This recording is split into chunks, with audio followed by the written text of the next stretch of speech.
So coming up next, we have one of the legends in partnerships, Mr. Todd Crawford, a co-founder of Impact.com.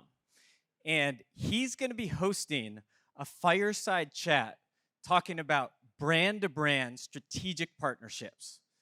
This partnership category, if you get this right, can be transformational for your business. So please, let's give a very warm welcome to Todd and his experts. All right. So B2B partnerships, they're an exciting yet seemingly elusive partnership type. I hear a lot of companies say they're interested in exploring B2B partnerships. They just don't know where to start. And I think, for a lot of companies in the B2C space, they've kind of, stuck with traditional affiliates. And we know that B2B partnerships work, but we also understand that unlike affiliate type partnerships, they're harder to identify. And mainly that's because they're unique to the brands. These B2B partnerships, they're not acting as affiliates. They're not looking to sign up with as many brands as possible. And, many of us can rattle off a list of traditional affiliates, and probably all of us would get the same ones. But there's probably no one in here who could rattle off a list of B2B partnerships.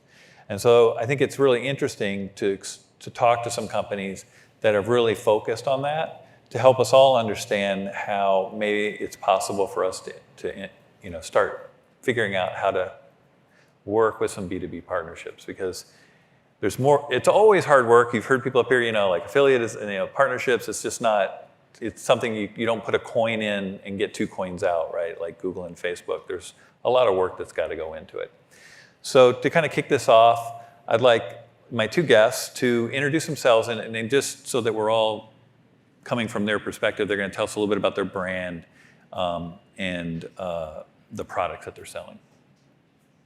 Kayla Castro. I work for Avocado Green Brands as their Director of Affiliates and Strategic Collaborations.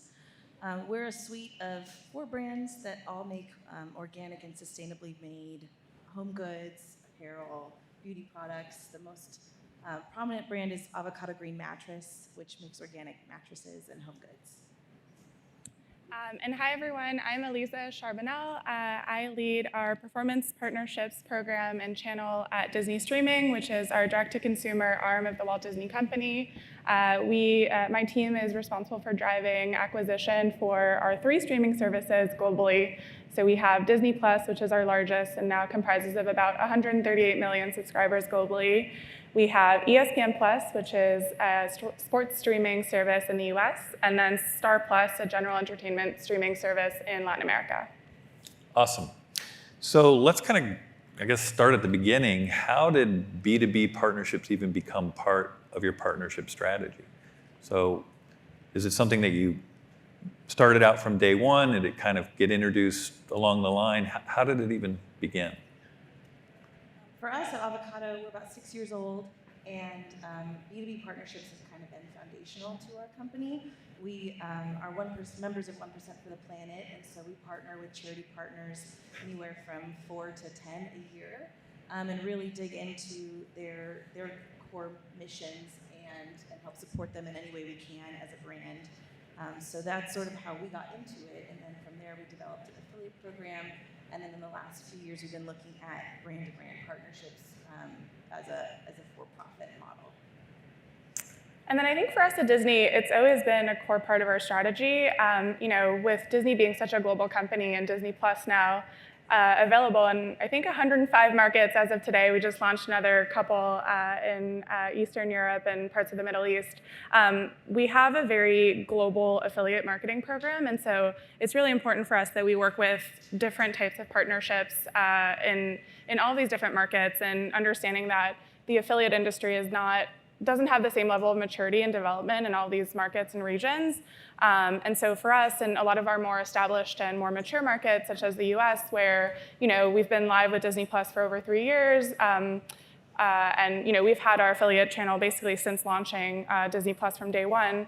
So we're already live with a lot of the more traditional players in the affiliate space in those more mature markets. And so it was really important for us to start diversifying our partnerships and trying to find new sources of acquisition through brand-to-brand partnerships. And then in some of our newer markets, for example, some of the ones that just launched today, like Poland and Turkey, I would say brand-to-brand partnerships is definitely really important and strategic for us. We can talk more a little bit later about sort of how we go about building those, but I would say our approach is typically we try to work with the more traditional players in the market first, before we tackle some of the brand-to-brand partnerships in those newer markets, given they're often much more high-touch and take a lot longer to develop. Yeah, you made a good point there. I always kind of think like when you're starting a partnership channel, there's the low-hanging fruit, which I call, the affiliate marketers. They're built for this. They look for more brands. They know what they're doing. It's their business model, and it's easy to get going. And then there's the high-hanging fruit, which are these more unique partnerships that take a lot more work. They're typically not reaching out to you. You have to reach out to them and craft them. So I guess, how do you see the difference for either from your perspective or from the consumer's perspective or both between what you'd see kind of with a traditional affiliate type partnership versus more of these B2B? What's different from your perspectives? I think, you touched on this in your introduction, but I think with brand partnerships, something that's really important is that the brand that you're partnering with, they're not necessarily used to being like referral partners. So although they're, really well-established companies that have really mature and often, large or small marketing organizations, they're not necessarily used to like catering to another brand or organization's goals. And so I think one of the things that's really different when you're establishing a brand-to-brand partnership is making sure that there's alignment and transparency in terms of what are the goals on both sides, and is there actually alignment and overlap there? Because if there isn't, it's going to be a really big uphill battle to kind of make that partnership be fruitful for both sides. So I think kind of aligning on that really early on is really important, and just understanding that you may need to sort of manage expectations internally with your leadership or your other stakeholders about how to measure the success of these partnerships, because typically they're not necessarily used to driving performance or conversions the way that your more traditional affiliate partners are, and so that kind of is a really great challenge because it forces us to think more broadly about like what is the value of these partnerships. How does Disney partnering with an airline or a hotel chain or a music platform help not only drive new subscribers for Disney, but also maybe help with our brand awareness in some of these markets. So I think it's really about understanding what is unique and different about these types of partnerships and acknowledging that early on. Yeah, I'd agree with that. Definitely KPIs are one of the biggest differences that we look at between a B2B partnership and an affiliate partnership. Affiliate usually results in a sale, and that's very trackable, and not every B2B partnership that we've launched is measured in that way. Sometimes it's based off of like a customer survey, and do people mention this B2B partnership in there? How did they hear about us? Or it could result in social media followers or increased email subscriptions, so those KPIs can vary quite a bit depending on the type of partnership that we're setting up.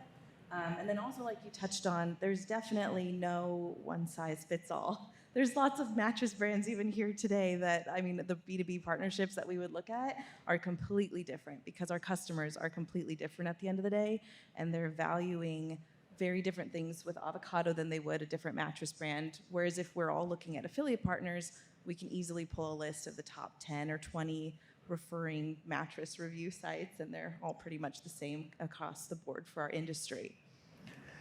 So, also kind of looking at this low-hanging fruit, it's easy to manage them. It's easy to get velocity. And then you go to the high-hanging fruit, and it's a lot more work because they're not affiliates. They're not partners already. It's not plug and play. How do you guys, with your teams, balance kind of like putting that work up there? It takes longer, maybe doesn't bear as much fruit, but is still vital to the overall kind of funnel and customer profile that you're trying to attract, right? So how do you, I mean, and how does management show patience in this, right? Because it's a different, it takes a lot more work and effort, right? Definitely. I mean, we really aim to do maybe 3 to 5 a year. We're talking numbers, so it just is a lot of legwork. It requires a lot of buy-in from all different departments across the marketing team and then all the way up to the C-suite to really give and provide the resources needed to follow it up with these partnerships and try to see them all the way through. And sometimes you don't succeed. Sometimes we go 6 months without a partnership that's actually been approved by everyone and is launched. So that's something that we've needed to learn along the way. I think for us, it is super important to get buy-in from leadership, especially at a large company like Disney, where our brand is a huge priority and definitely something that we always need to keep in mind, especially as we think about like other brands to partner with. I think for us, it's not difficult to motivate my team to work on these because typically they're like, sexy, like fun partnerships to work on, and they're a little bit more creative or require more out-of-the-box thinking than your more plug-and-play traditional affiliate partner. So I see my team here; they're all working on a lot of these partnerships, and I think it is really like a fun part of the job where you can exercise and kind of flex some muscles that you don't typically in other parts of our day-to-day. And I think another thing that's interesting about Disney, we obviously have the luxury of having, pretty significant resources. We have a large team, we have a great agency, and we also have a number of other partnerships-oriented teams and at our company. So one thing that we've kind of done is, leverage the technology and the platform that Impact offers to test into new brand partnerships. So a lot of our other like business development teams, require really significant above the line marketing investment from our brand partners.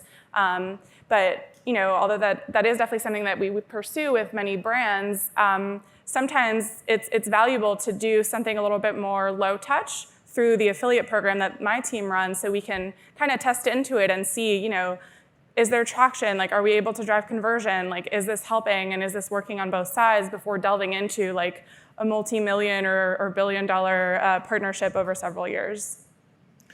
So at Disney, because you have biz dev teams, right? You're doing kind of the bigger, flashier maybe ones. And then you guys are able to test some of those, but also pursue different ones. I mean, what's the whole kind of organization like? I mean, just kind of from top down, like to your team, like what's the support? How does it work for you guys? I mean, obviously Disney is a big company. I mean, do you feel well-resourced or, because that's always a challenge.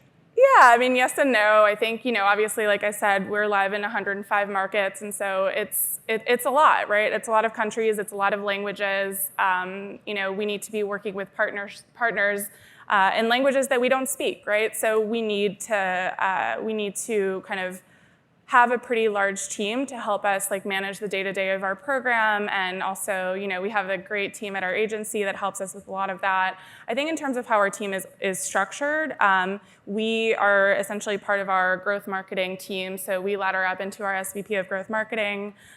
She now manages both acquisition, retention, and awareness efforts for Disney streaming, and within that our team is hyper-focused on driving acquisition. My team is split by region, so we kind of manage regionally through different pods, and we tackle it that way because, you were mentioning that you guys try to do like 3 to 5 partnerships a year. For us, we've sort of narrowed in on a few verticals within brand partnerships that we're most interested in and that we've prioritized for our business, and then we try to structure a couple per region. So it's definitely a lot, but I think it really works for us.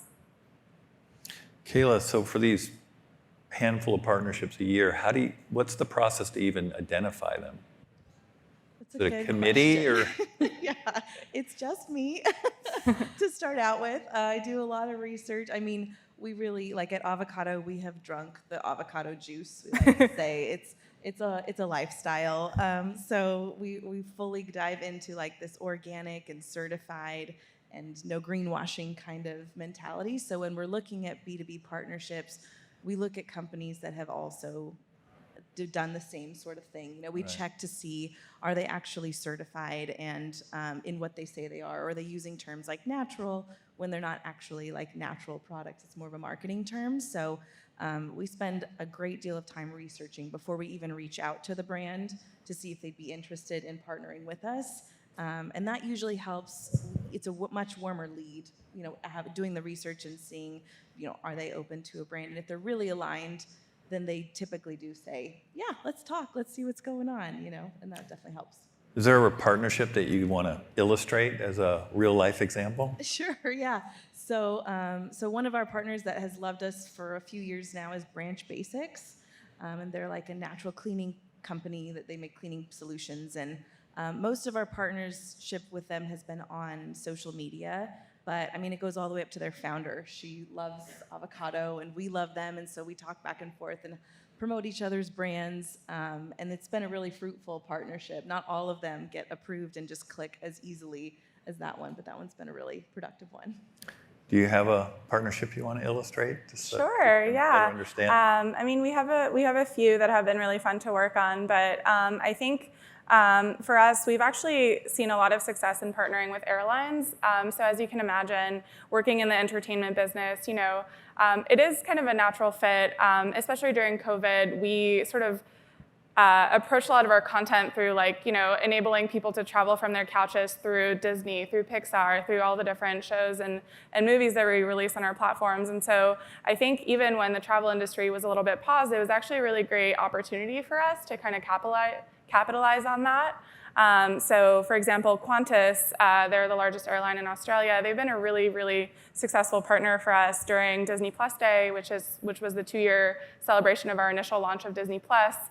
We partnered with them and essentially plugged into their existing loyalty ecosystem, which made what would have normally been a really high-touch partnership a lot more kind of easy to execute with less long lead times, because the Disney Plus Day campaign was announced with very little lead time for my team. So it was a really big success story, and we were able to offer their loyalty members miles when they signed up for Disney Plus. And so we've kind of replicated that strategy across a number of different airlines now globally. So we're working with Air France in France and KLM in Germany, and a number of different airlines across multiple countries, and that's been really successful.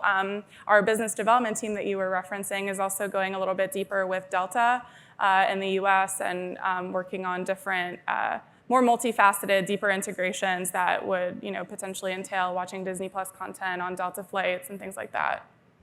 Yeah, one of the things I've heard a lot of brands do is when you create one of these partnerships and it works, then it allows you to go to the next similar partner with kind of a little mini case study, and it makes it a lot easier to go and say, okay, we just did a partnership with Qantas, here's how it worked. Now go do one with Delta, right? And we can kind of replicate that. So it seems to me like you really need to get, test a few partners, maybe different types, and then see which one starts to work, and then kind of have a list of 3 or 4 other similar partners that you can then go to with that, success story. Is that what you guys do? Yeah, definitely. And I mean, there's obviously a lot of trial and error also. Like, I'll be real, like it's not an easy thing to structure one of these brand partnerships. It is very high touch. It requires a lot of investment of time, resources, people. For Disney, it requires a lot of pretty extensive approvals in terms of, is this a brand that we're aligned with? Can we make sure that there's no conflicts in terms of other parts of our business already establishing relationships with those brands or potentially their competitors. So it is definitely challenging, but I think for us, when we do see success with a specific type of partner, we definitely try to replicate that. But we're also very interested in, there's no one-size-fits-all approach. Like it's been one of the themes of this panel, I think. And I think we are very interested in multiple industries. So looking at retail, also music, food, delivery, rideshare. So it is a little bit more sophisticated of a strategy than just trying to repeat things that worked already for us. So are there any other challenges or learnings that you guys have experienced in trying to pursue B2B partnerships that you want to Oh boy. group here? Yes. Do you want to go ahead? Sure, yeah. Yeah, there's a lot that we've learned just even in the couple years that we've been doing it. I think first and foremost, I would recommend that people look at their marketing department long and hard and see if there's any silos. Because if your marketing department is siloed, especially being remote, if it's siloed in any way, it's so hard to get everyone's buy-in for a partnership that needs to be touched by almost every marketing department. So, if you're wanting to create a product with another brand, you have to have your product team on board and fully understanding what is a B2B partnership, what are the goals. That's definitely been something that we've learned. We had a partnership that we've been working on for months this past fall, and it was a wonderful company. They're also B Corporation like us. They are making products here today for people, and it turns out that one person on the veto chain of higher ups that we have had a really bad experience with PETA, and it just was not. It was a hard pass. We were not going to be working with a company that might trigger PETA again for our brand, because it was really difficult starting an organic mattress company using wool as a natural flame retardant, and then having a lot of pushback when all we're trying to do is make stuff that's good for the planet. So making sure that we understand what are some really hard no's for people up the chain and in the company, and then how could we potentially overcome some of that. So we're still working on ways that we can overcome that as a business, and maybe one day partner with a great company once again. But yeah, it's definitely stuff that we're learning. I think for us, in terms of, I'll start with the learnings. I think a big one was, definitely echoing what you said, making sure that you have buy-in and alignment within your org internally. And we are definitely quite siloed. We have a lot of teams, and they're large teams, and so there's a lot of people running a million miles an hour trying to close a bunch of deals and onboard new partners. And so it's really important for us to align early on before you get too deep in your conversation. So just make sure that it's a partner that we're able to actually pursue and that will get approval. I have an example. When Cruella launched onto Disney Plus last year, my team really wanted to work on a partnership with Sephora. We felt that it was a very kind of a fashion and makeup focused and forward film, and that would be a really cool way to amplify that. But as we got a little bit further along in our conversations, we realized that actually MAC was the official makeup provider for that movie. And although at Disney Streaming, we don't really work that closely with our theatrical teams, we realized that was actually going to be a no-go, and that that partnership with Sephora was not going to be able to happen because they don't carry MAC products. And so I think before you get too deep into those conversations, it's important to try to figure all those things out. I think another learning was, start small and scale up. For us, I heard that Rocked was mentioned earlier on, and if you're not familiar with them, they're a double-sided marketplace that power post-purchase ads on various partner sites. And I think that was a way for us in a very low-touch way to actually establish more brand-to-brand partnerships. So we can upsell a customer that just bought Disney on Ice tickets on Ticketmaster with ads for Disney Streaming. So I think some of those smaller ways that you can plug in with other brands and start getting some learnings has been really helpful. And then I would say definitely defining your KPIs and managing expectations with your leadership in terms of what does success mean in the brand-to-brand partnership space, because it's not going to be the same. And then for challenges, there's definitely numerous challenges. I'd say, I feel like I've been repeating myself, but brand alignment is super important for us at Disney, so that's a really big challenge. I think another one when you work for a company the size of Disney is finding partners that have scale, and scale that is, for us, it really needs to move the needle in order to be worthwhile for us to invest some time and resources. And I forgot another learning, but I think for us another learning has been really making these more easy to close is by plugging into existing brands that have existing loyalty ecosystems. So you're kind of replicating a bit of a cashback or a points back model with a brand has been kind of one of the easier quote unquote ways to work with brands. So although maybe not as sexy, it does work, and it is a lot easier to actually bring to life. That's so different than how we do it. Our customers, we have found, do not care about promotional things. Like they're buying our products because they really want to buy into this like organic lifestyle or a low or to zero waste lifestyle. And so trying something like a loyalty partnership just hasn't worked for us. So it's been very interesting trying to find partnerships that align on the customer level. Because at the end of the day, we want our customer to walk away thinking, wow, I trust Avocado, I love their products, I've just found another brand that also seamlessly fits into my lifestyle. I'm only going to trust Avocado more from this point forward. And we never want them to walk away thinking, what were they thinking? That does not fit with me at all. Who do they think I am as their customer? So that's kind of our key. Yeah, it's interesting how both of you have such strong brand alignment requirements, right? I mean, not that we all shouldn't have some brand alignment requirements, but obviously Disney has so many things going on at any given time. It's probably impossible. There must be some central scrutinizer you have to go through that does know it all or can check everything. Like I actually wish we had that, but yeah. I guess I just in listening to everybody talking, I just wanted to kind of talk a little bit about impact because, we have sales and marketing teams. We're trying to grow our business, and we're not a B2C company, but we do drink our own champagne and have embraced partnerships. It's key to our growth. And very early on, we partnered with many of the companies that are here in the OPM or managed services space because we're just a SaaS company. We're not going to provide those. And that really helped us understand how to develop partnerships and create this symbiotic relationship, right? Like we can refer business to you, you can refer business to us. And then, expanding that later into like tech providers, e-commerce, like Shopify, which we have a really great partnership with, that's helping us bring on more brands and helping them grow their business. So, it takes resources on our end and commitment from the C-suite to even go down this kind of B2B, because there is more work. It is the horizon of success is farther out there, but when they work, it's really meaningful. And once they're in place, then you're just nurturing or maintaining those partnerships. And I think that's, to me, one of the really rewarding things about partnerships in general is that once they're established, they don't just turn off. If you stop plugging Facebook or plugging Google, you stop getting traffic from them.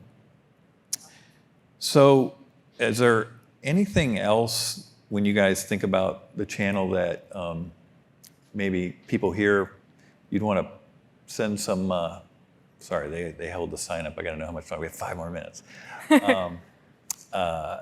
Anything that you wish you knew when you were first starting that you now know?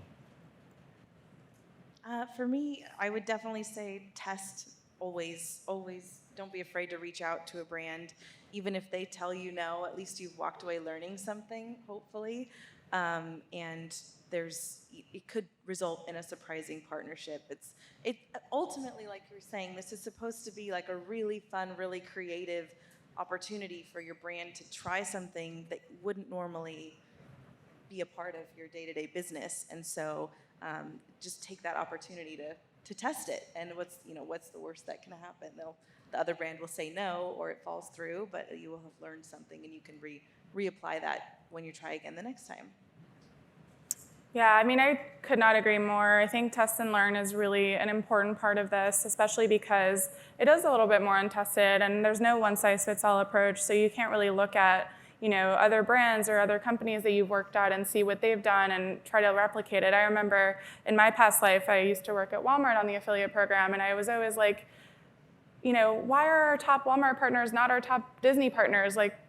And I was so fixated on making our top partners at Walmart our top partners at Disney until about a year, and I was like, wait, but that doesn't make any sense. It's because they're totally different businesses, and obviously they're going to resonate with different publishers and audiences and brand partners. And so I think it's knowing your business and understanding your customer and what works for you is really important, and I wish I had known that earlier on.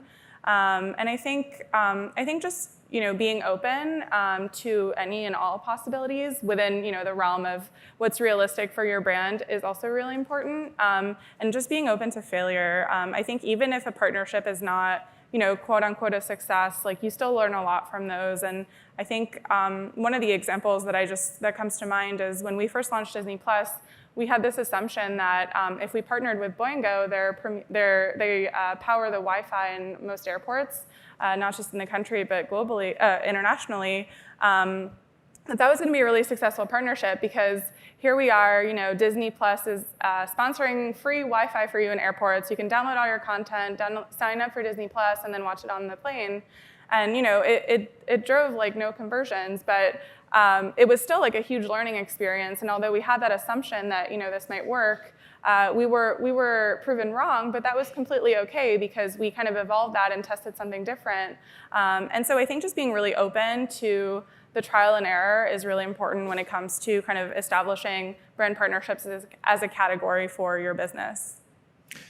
And I think, today, there are companies that are doing this really well and it works well for their business, more, B2B type partnerships. And there's other companies like yourselves that are at various stages. But I think, over the next 5 years, more and more companies, more brands are going to find these partnerships. And the more we're all doing it, right, it like softens up the market to these other companies are aware that these types of partnerships are happening, or they've been a part of them. And so then when another company comes to them, it's maybe a little easier. And I really believe that, over the next 5 years, these B2B partnerships are going to be a more integral, material component to partnership strategies. And then, like I said, it's at various levels for different brands. Some companies only do B2B partnerships, and some, have a more blend. But I think I'm optimistic, as Trevor Noah said that. I'm optimistic, and I'm excited for the future of B2B partnerships. And I want to thank both of you. It was great that you got to share some of your learnings and experiences. And thanks, everyone.